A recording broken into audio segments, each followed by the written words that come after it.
elevated areas, creating the lakes we know and love today. And for a time, some that we didn't know until recently. Eek.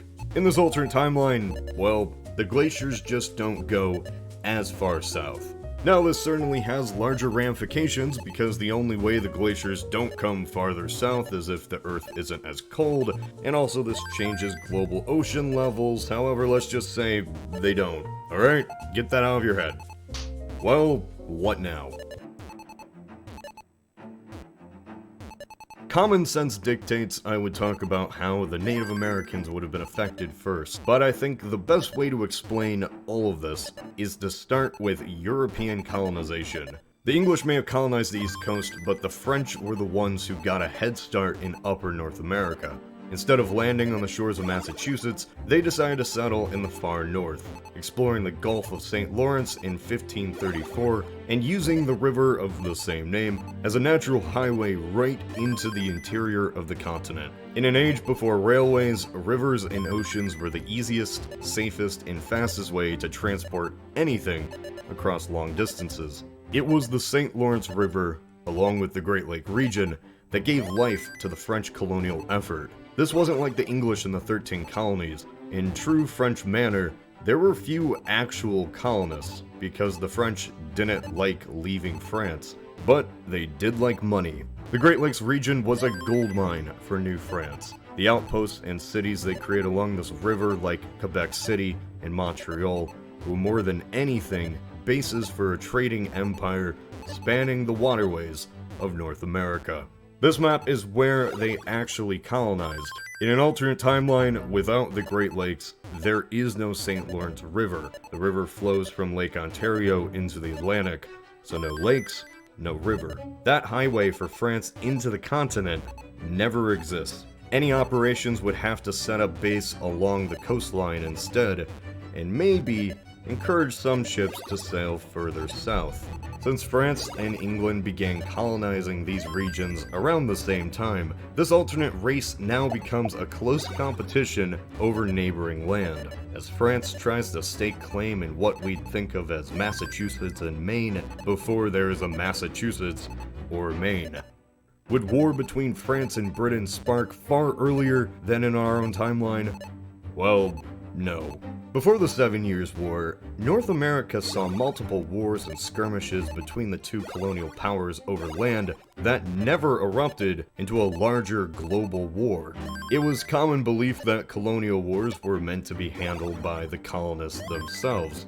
With the two being literal neighbors, these conflicts are far more frequent and would have to end in a decisive winner, starting in the 17th century. New France, even with Quebec in our timeline, just didn't have the population on North America to outcompete the English. Long story short, the English very early on could simply outpopulate the French traders. Their colonies in the region are absorbed, and their short experiment in New England is remembered just as well as the Dutch with New Amsterdam or the Swedish. All of this occurring potentially a century before the 7 Years' War of our own timeline, meaning that, well... Yes, I know the French and Indian War was a theater in the 7 Years' War. The 7 Years' War saw the first fighting in North America, when France and England skirmished over the Ohio country, but the skirmish lasted 2 full years before it expanded into Europe.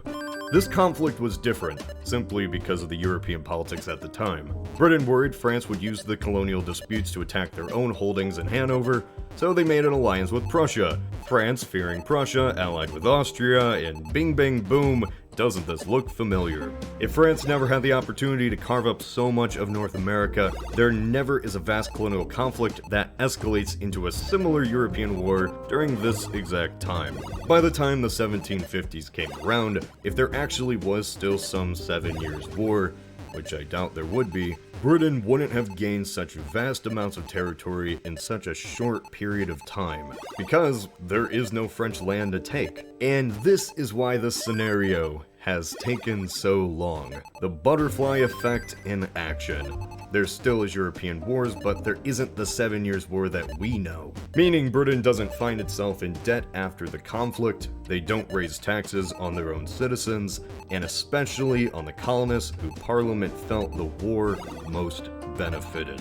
Not only is there no higher taxes, there is no proclamation line created to stop colonial expansion into North America, since Britain wouldn't worry about another costly war if there never was one. The only people they'd wage war on are the natives. There are no French colonists, except perhaps in Louisiana. The existence of New France created the unique situation that brought the global powers into war. A war that Britain did win, but ultimately would lose one of their greatest holdings, the 13 colonies.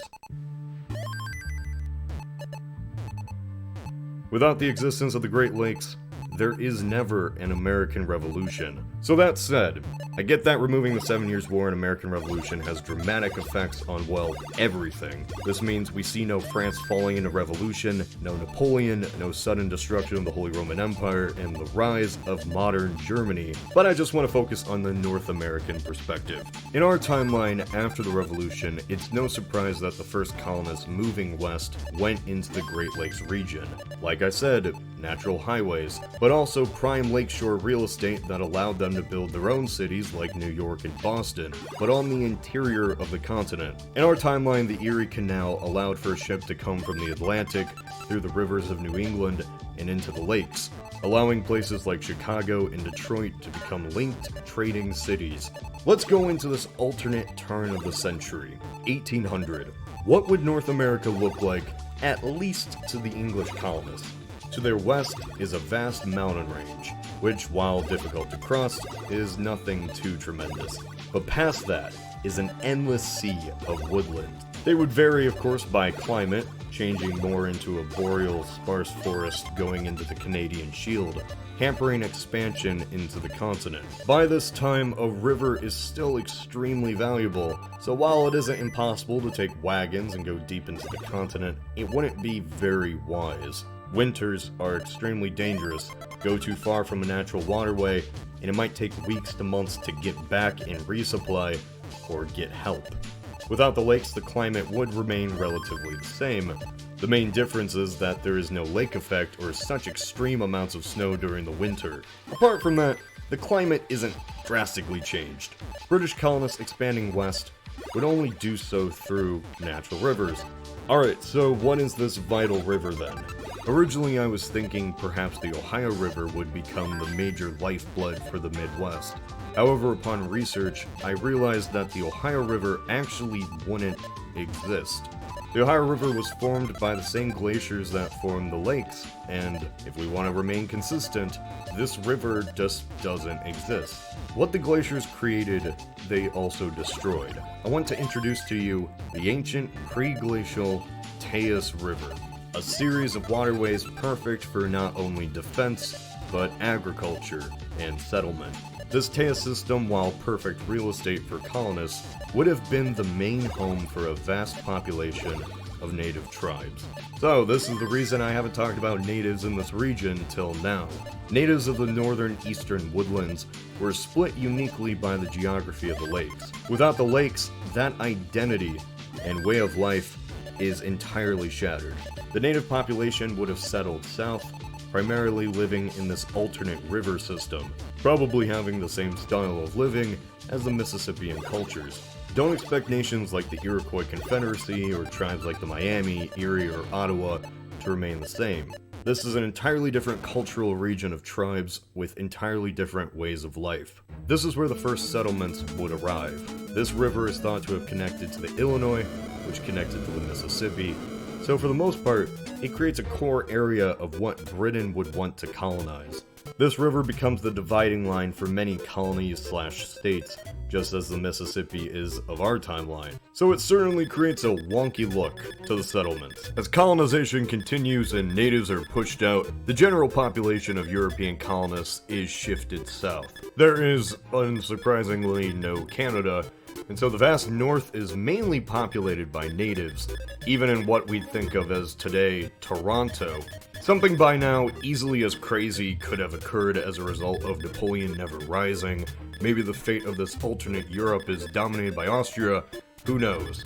Without the 7 Years' War, this becomes a greater butterfly effect, considering France still would hold on to the Louisiana territory, and France certainly doesn't just hand it to the British. So I'm not going to talk about colonists moving past the Mississippi for this video, or the eventual colonization of the West. There's so much already, but there is one important event